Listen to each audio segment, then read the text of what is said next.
Medical ভর্তি পরীক্ষা নিয়ে অনেক কিছু ঘটে যাচ্ছে, তোমাদের অবশ্যই জানা দরকার এবং এটা একটা সুখবরও বটে, বলতে পারো যে সুখবর হতে পারে তোমাদের জন্য যদি এই বিষয়গুলোকে এখন শিক্ষা মন্ত্রণালয় এবং স্বাস্থ্য শিক্ষা মন্ত্রণালয় তারা যদি এটাকে গুরুত্ব আরোপ করে। ইতিমধ্যে শিক্ষার্থীরা নেমে গেছে, ইতিমধ্যে এই যে সহকারী অধ্যাপক অনেকেই এ ব্যাপারটা নিয়ে কথা বলছে যে আমরা এটা কোনোভাবে মেনে নিব না। কী ঘটেছে সবাই কম বেশি জানো, তারপরে ছোট্ট করে বলি।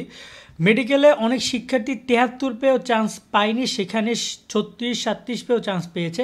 মানে ৩৬-৩৭-এর ডাবল পেয়েও একজন চান্স পায়নি, কিন্তু তার অর্ধেক পেয়ে একজন চান্স পেয়েছে এবং তার কোটায় চান্স হয়েছে।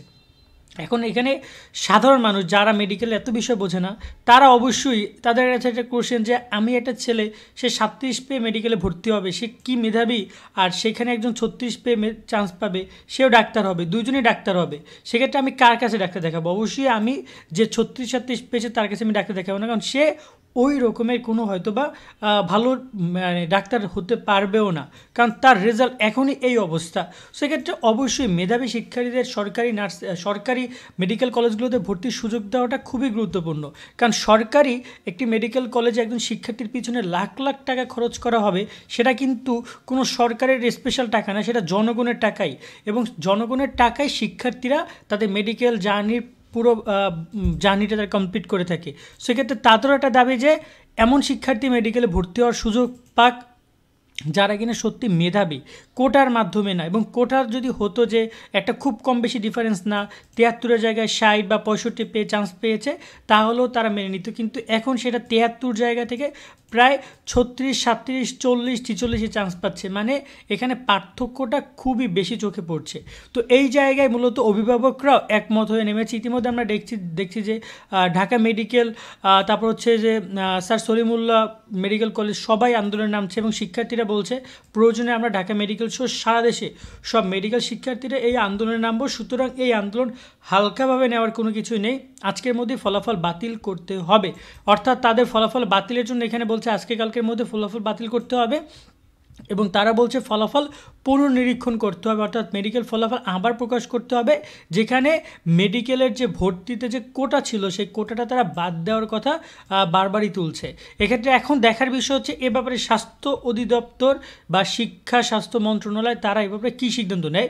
কিন্তু এটুকু বাস্তবতা, এবং এখানে আমরা যদি একজন দেখি যে অধ্যাপক যিনি কিনা নিটোরের মানে পঙ্গু হাসপাতাল, জাতীয় পঙ্গু হাসপাতালের অধ্যাপক ডক্টর ইদ্রিস আলী স্যার, তিনি বলেছেন আমার একজন ছেলে বা মেয়ে 37 পেয়েও মেডিকেলে চান্স পাচ্ছে না, অথচ মুক্তিযোদ্ধা কোটায় 36-37 পেয়েও চান্স পেয়ে যাচ্ছে।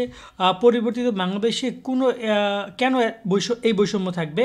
আমরা এর ফল মানি না। অর্থাৎ স্বাভাবিক, কারণ জুলাই অভ্যুত্থান 24 পরবর্তী সময় এই বিষয়গুলো একদম চোখে পড়ার মতো একটা বিষয় যদি ঘটে যায়, একজন যেখানে কোনো মেধাবী শিক্ষার্থী বা 37 পরীক্ষা যদি যারাই এইচএসসি পরীক্ষার্থী রয়েছে, যারা কিনা মোটামুটি পড়াশোনা করেছে, সে 36-37 পাওয়া তার কাছে কোনো ব্যাপারই না।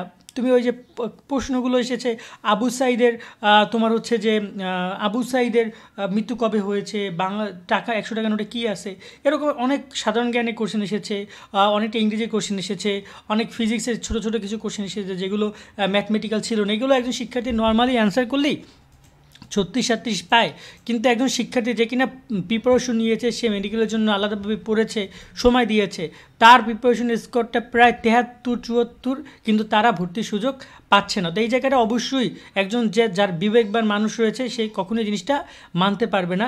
ইতিমধ্যে বৈষম্য বিরোধী ছাত্র আন্দোলনও তারা গতকাল রাতে ঢাকা কলেজ সব বিভিন্ন জায়গায় বিক্ষোভ মিছিল হয়েছে, তারাও বলেছে যে এভাবে হতে পারে না, এটার সঠিক সমাধান এবং পুনর্নিরীক্ষণ বা পূর্ণ প্রকাশ করতে হবে ফলাফলকে। এখন দেখার বিষয় স্বাস্থ্য অধিদপ্তর এ ব্যাপারে আনুষ্ঠানিকভাবে কোনো কিছু জানায় কিনা, কারণ এখন পর্যন্ত স্বাস্থ্য অধিদপ্তরের কোনো